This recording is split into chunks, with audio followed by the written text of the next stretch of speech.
Welcome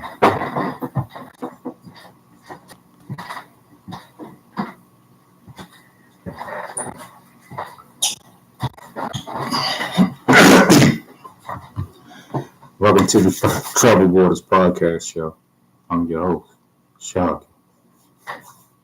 We're gonna get right into this.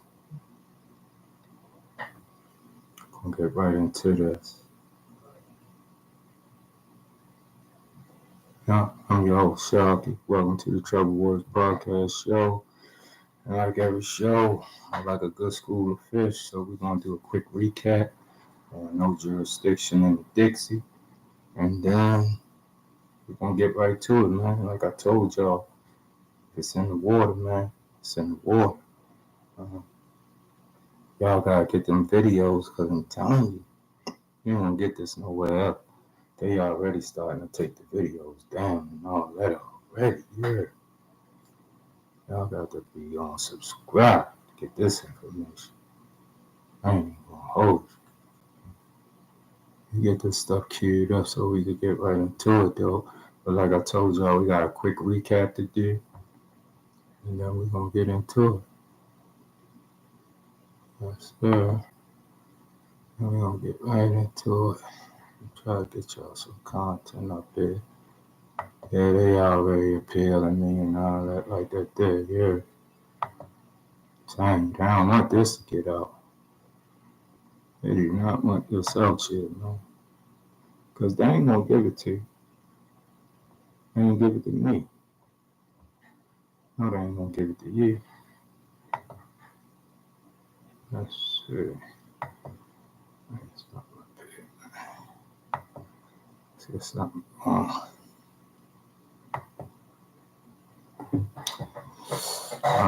Yeah, I gotta get this out to y'all though, because they already taking the stuff down. As soon as I put it up, they try and get it off of here. As soon as I put it up there, they try and get it up off of here. So welcome to the Troubled Waters podcast show. I'm your host, Shocky. No jurisdiction.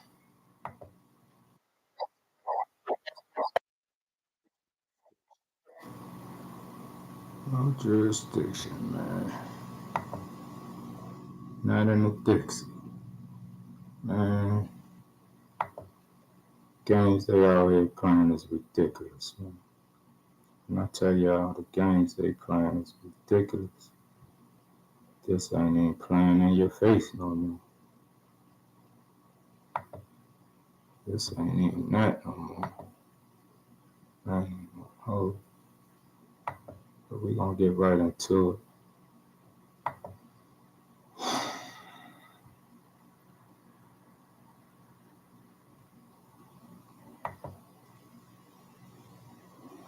We gonna get right into this, man.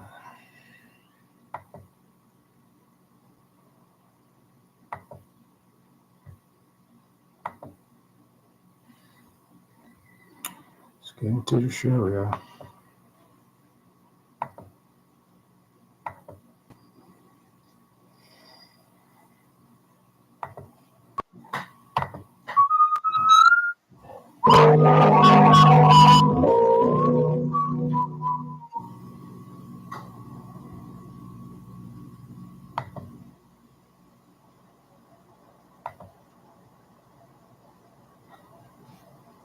Yeah, right. That's what I'm saying. So what I need to do to get somebody from upstairs down here, I call this number. If I call this number, what? Call that number. When you talk to somebody on that phone, ask them for a supervisor. We can't ask them for a supervisor. I'm gonna call them right now. I called the number last time.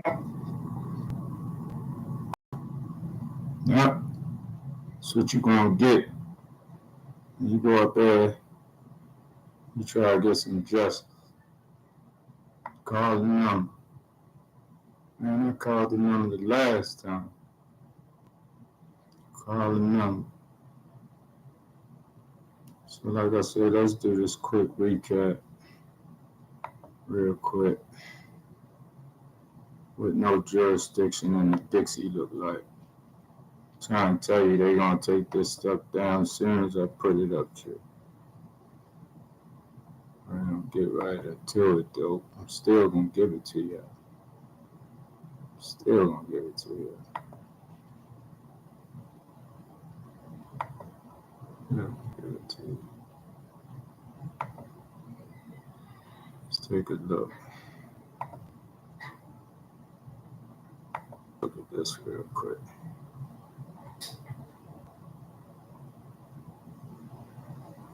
Say, dear Mr. House, the Maryland Insurance Administration has completed its review of the complaint against Kaiser. The health plan is a Medicare HMO.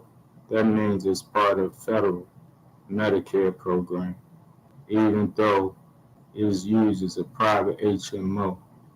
Because it's part of Medicare, federal law prevents state law.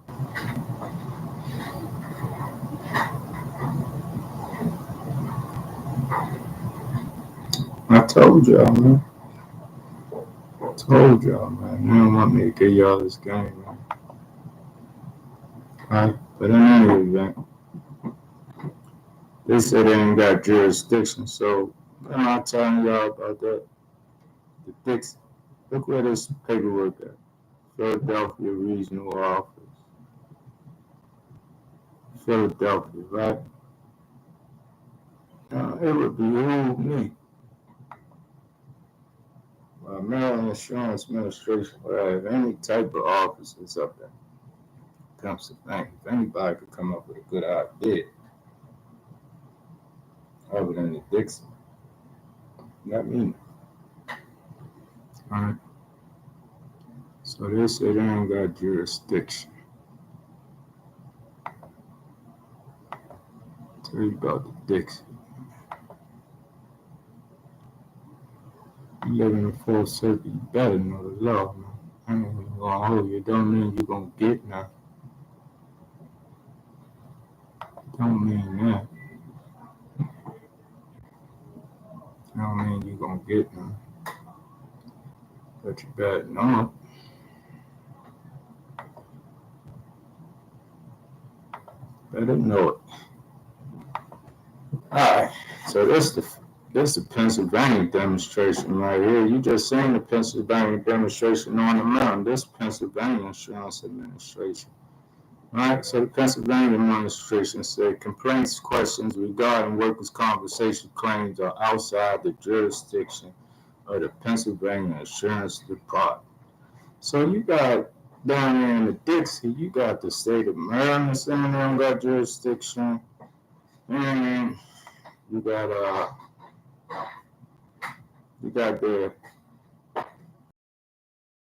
saying they don't got jurisdiction. So pretty much in down in Dixie, it ain't no law. Because my administration is going to skirt their responsibility, and the other administration will skirt their responsibility as well. In which case, that's when the federal government is supposed to come into play. But we're kind of seeing where they at with that too. Right? Kind of seeing where they at with that too, which is bring me on to what we get ready to be talking about moving forward. We're going to go into the Department of Health and Human Services. Right? You're going to look over there at your boy RFK, see what he got going on over there at the Department of Health and Human Services.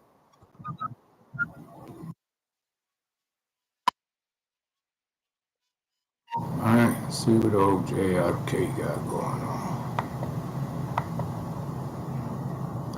He got to have something going on over there. I've been calling them. They claim they looking for so many, oh yeah, it's like, man, they just keep getting worse and worse at Kaiser too, man.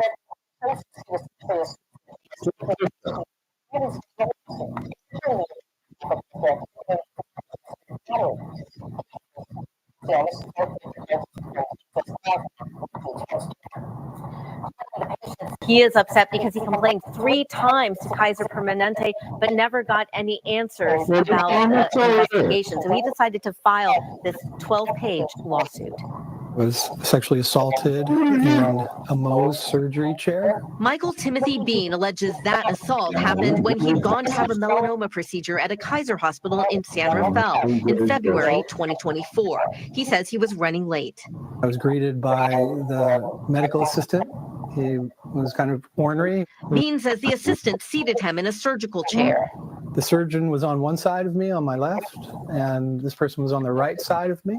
The instructions for the delicate surgery on his face were to remain still. Don't move and don't speak. Keep your eyes closed. Bean says as the surgeon was making the incisions to his face, he felt something on his right arm. And then at the same time, on my right side, the medical assistant was thrusting his hips and his erect penis into my arm. Over and over throughout the entire procedure. The lawsuit filed Friday in Superior Court in Alameda charges Kaiser Permanente, the doctor, and the medical assistant with negligence, battery, and for Kaiser, negligent hiring and supervision, with a request for a jury trial and financial compensation. He went through a period of thinking it was his fault, feeling that he was the victim. He should have stopped it from happening while it was happening. Bean's attorney says Kaiser had received 3 complaints from his client detailing the incident, but they never responded with a report on any investigation. He was told that they would get back to him with answers and a resolution, and then it never happened. I want Kaiser to improve training, of course. You know, I'm a training professional at UC Berkeley, and obviously something's up. We did reach out to Kaiser Permanente, and they responded with a statement saying, quote, protecting the safety and well-being of our patients is our utmost priority. In keeping with this commitment, Kaiser Permanente.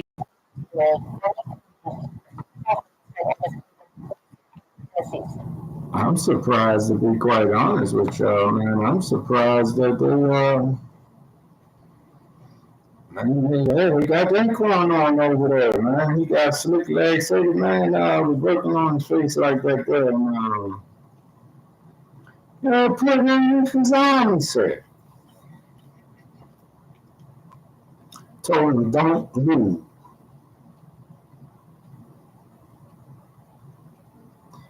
He gonna get it. He gonna get it with his head. So put it in his arm. Man, but see, a lot of this stuff, Kaiser really primarily operate in like blue states. So a lot of this stuff be taking place out on the West Coast. You know, y'all might not really get a lot of stuff privy out there. They don't tell us over here what's going on. But a lot of the, man, get a load of this one. Hold up, I ain't trying, man. Get a load of this one. I don't know. All right, man.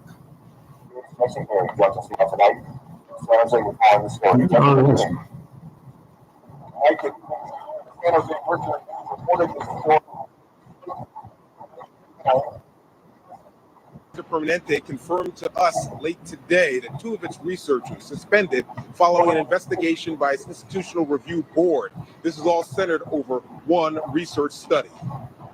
Kaiser Permanente tells Fox 2 an internal audit by its Institutional Review Board, or IRB, focused on the Mitigate study. That study evaluated the effectiveness of a fish oil-like compound in decreasing respiratory illness complications. 1,500 volunteers participated in the study, but it was stopped in 2022.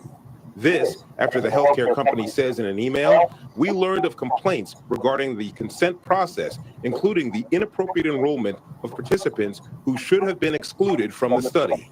It's a core violation of our foundational principle as physicians. Our job is to serve patients, not the other way around. It's also disturbing because trust is not something we're entitled to. It's horrifying. I mean, everything about this is upsetting.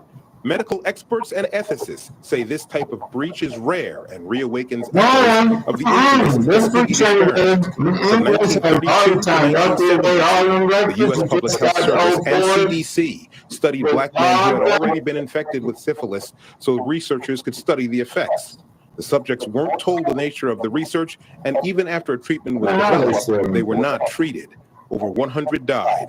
The two suspected researchers led Kaiser's clinical trials program. Although the irregularities were identified, the fact that this happened at all and that the Institutional Review Board had to take such rare action is cause for concern about a possible broader problem within Kaiser. Normally, the Institutional Review Board should have been involved, but as far as I could read, it was not. So this was a little bit feeling as if, they didn't want the IRB to be involved. Nowadays, I wouldn't expect any institution or research group, to behave this way. About Kaiser, I don't know what happened. Indeed, there is a lack of collaboration for sure, and a lack of oversight, maybe from Kaiser and from, the powers that should be in place in order to avoid such problem. Kaiser's statement continues, triggered by this event, we put corrective action plans in place. This allows us to analyze what led to the problems of concern for oversight of research at Kaiser Permanente. And Kaiser officials ended their email by saying the safety of research participants is their highest concern. We're live in downtown. I can tell you, boy. They got a lot of games going on over there at Kaiser Permanente at the Mid-Atlantic region. All over, nothing else. I told you, there's a lot of this stuff be going on happening over there on the West Coast. And they're going to be really like, they be, how they do, they're going to take it down as soon as you, man, I'm trying to told you, man. And then RFK said they too woke. So, you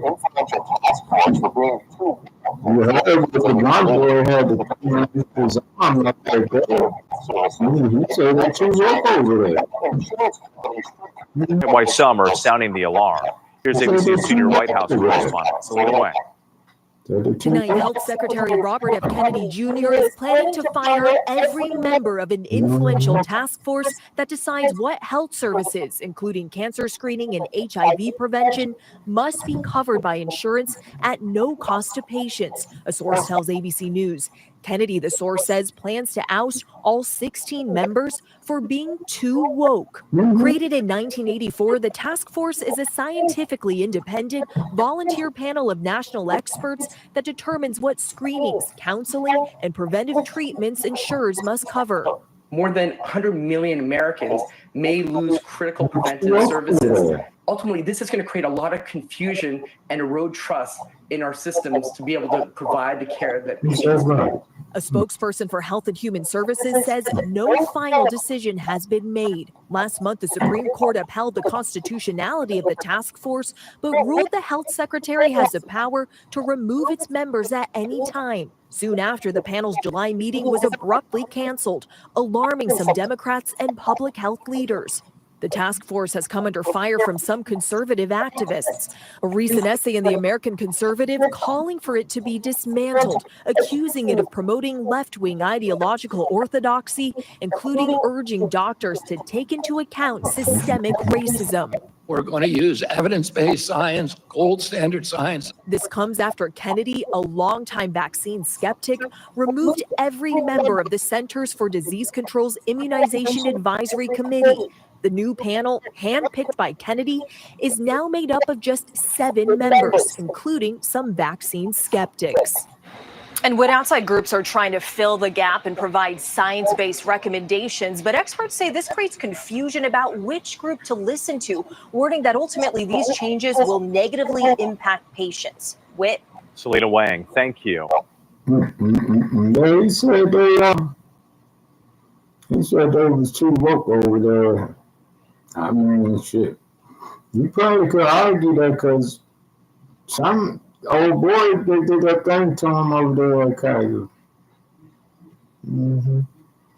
But he said he fired a lot of people over there at the Health and Human Services. I hope he fired her, man. I'm hoping to see her get fired right here. I'm going to show it to you. I hope he fired her. This would be another good fire.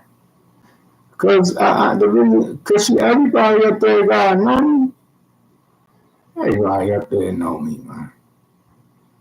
I've been writing these people every day. Hey, where is she? Health and Human Service. I'm looking for Health and Human Service. I know she know me. Boy, she in there somewhere, man. I got her on the board. But I was hoping she'd fire her, man. Yeah. I mean, it's Miss Bell, but we got a lot of fines there to do up there at Health and Human Services. But he seemed like,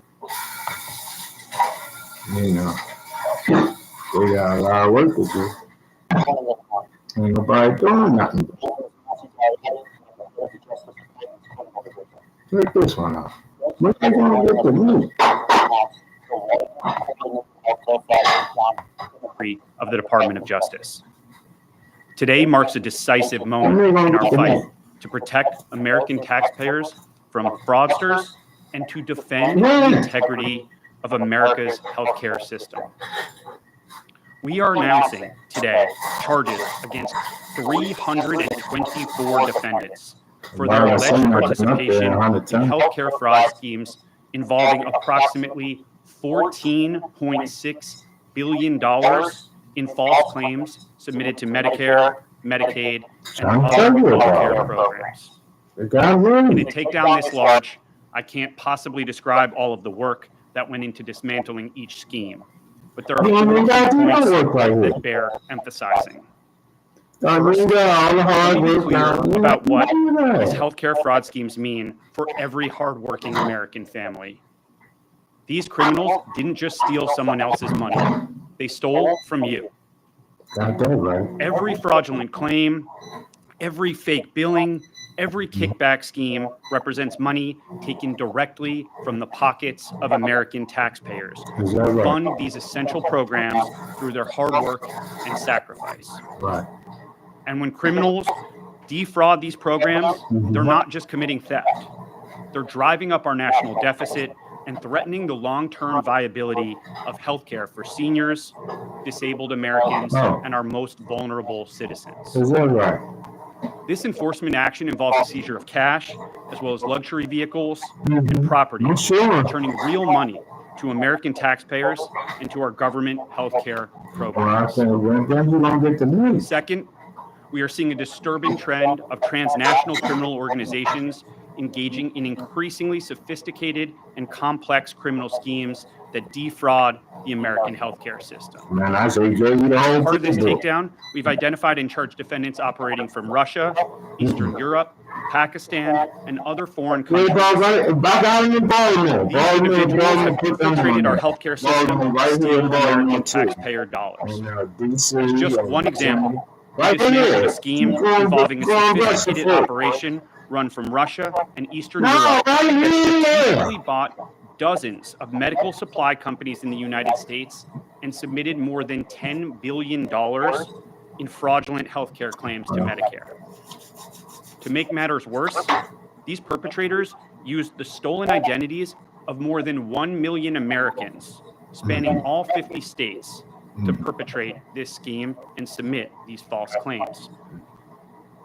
But I'm pleased to report that federal agents intercepted and arrested key members of that organization at U.S. airports and the U.S.-Mexico border, cutting off their intended escape routes. The days of transnational criminal organizations using the American healthcare programs as their personal piggy bank. Everybody get away. Third, this takedown resulted in criminal charges against 74 defendants, including medical professionals who fueled America's deadly opioid crisis for personal profit. These are not isolated instances of poor judgment. These are calculated schemes designed to exploit Americans struggling with addiction while enriching the very people who were duty-bound to help them heal. We charged pill mill operators who prescribed unnecessary opioids.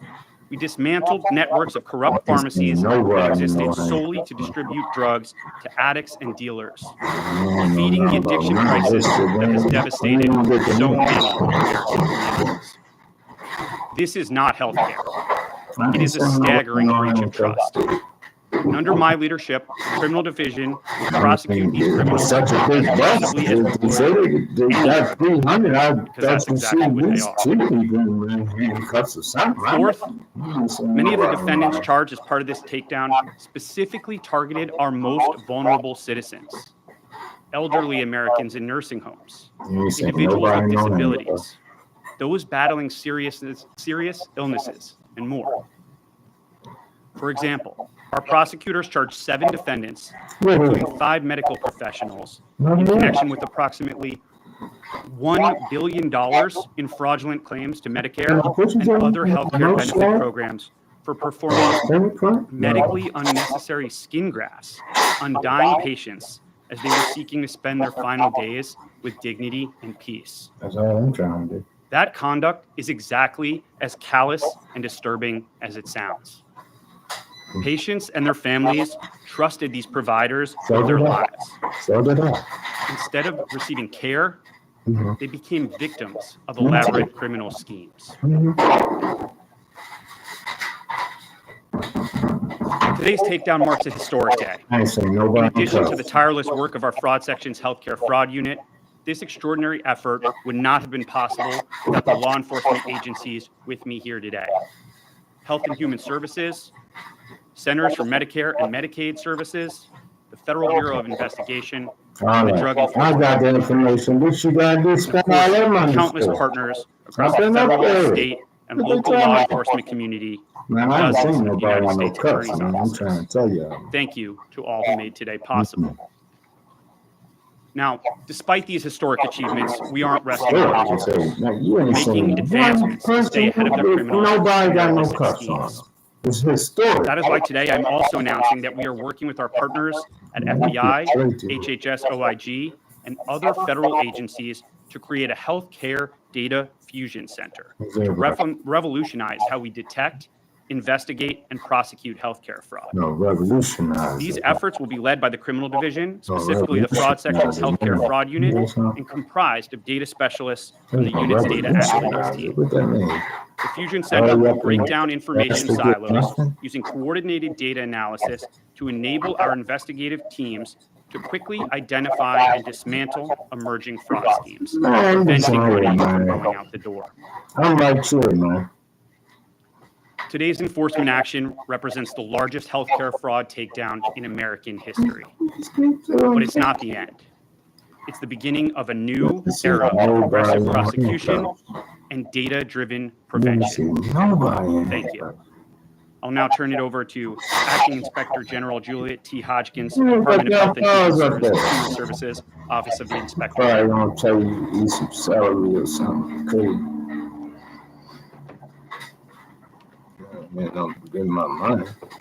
Good morning, and thank you to Mr. Gagliotti and to the Department of Justice for inviting me to join here today. Combating fraud, waste, and abuse in Medicare, Medicaid, and other HHS programs is our mission at the Office of Inspector General. I am proud to be here today representing the tremendous work of our criminal investigations team on this takedown.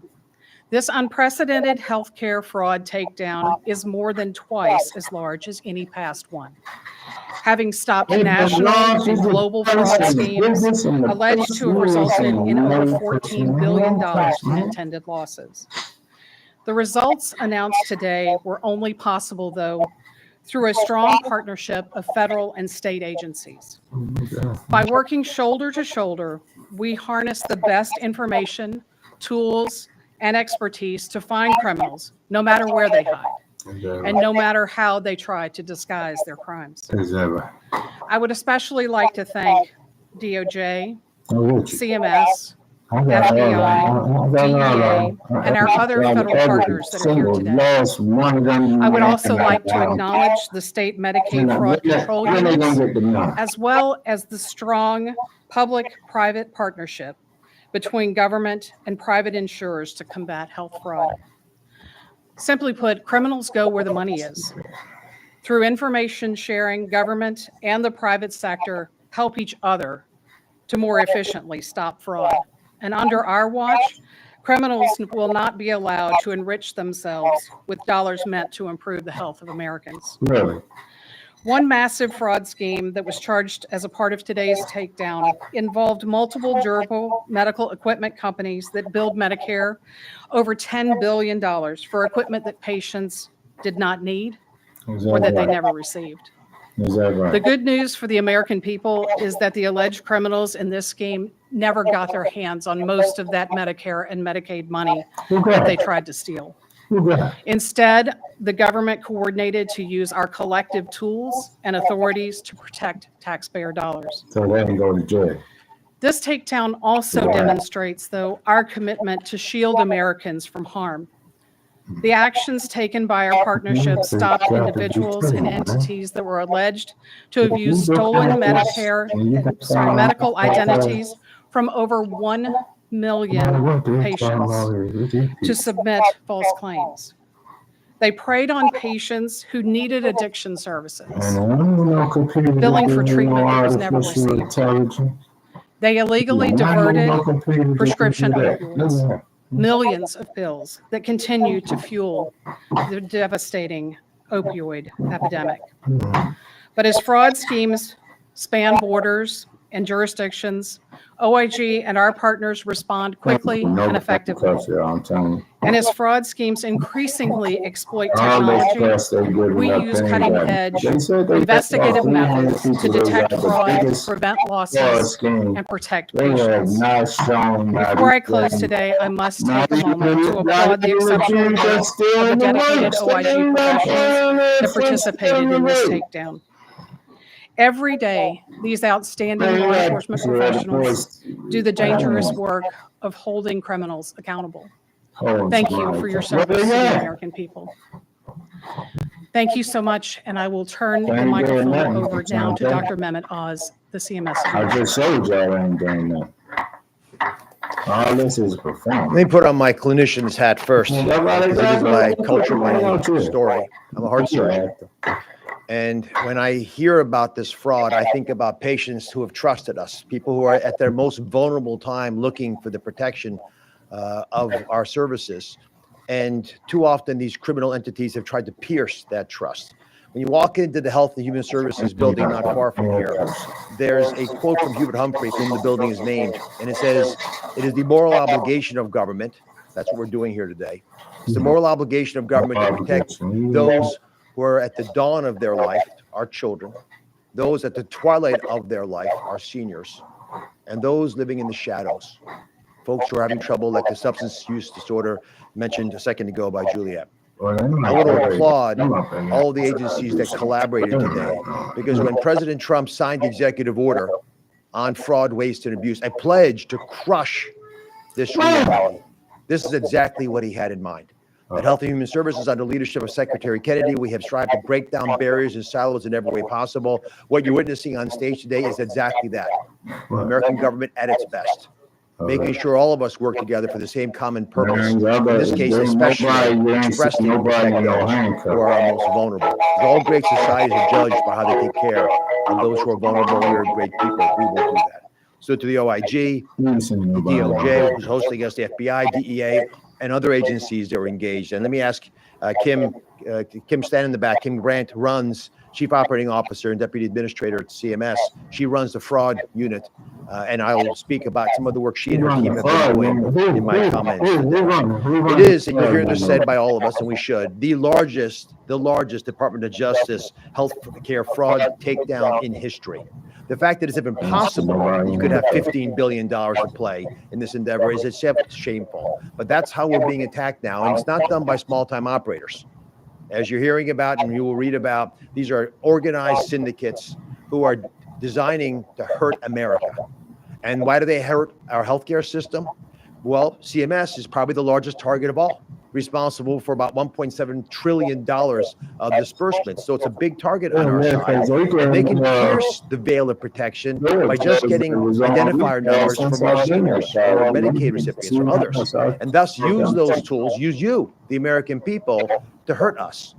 What we're doing today is changing the paradigm, not just going after bad guys and putting them behind bars, but actually getting ahead of these schemes so the money never leaves our bank account. Because by the time we find out that these criminals have stolen and the money has left the building, it's already offshore somewhere in some foreign country's vaults where foreign leaders are rejoicing in the fact they take advantage of the American people. That's why we use the word crushing fraud, waste, and abuse. Because this is not just a nice thing to do in an accounting pickup that we can, claw back money. It doesn't happen that easily. And this is a modern era. There are modern tools being used to attack us, and we need even more modern ways, including AI, which I'll speak about in a second, to take them down. The oversight has to be unrelenting. We can never let our guard down. While we're sitting in here right now, there's hundreds of thousands, probably millions of efforts being made to hack into CMS and our system, and we have systems designed to prevent that, to make sure the people who need us the most will find that we're there to protect them.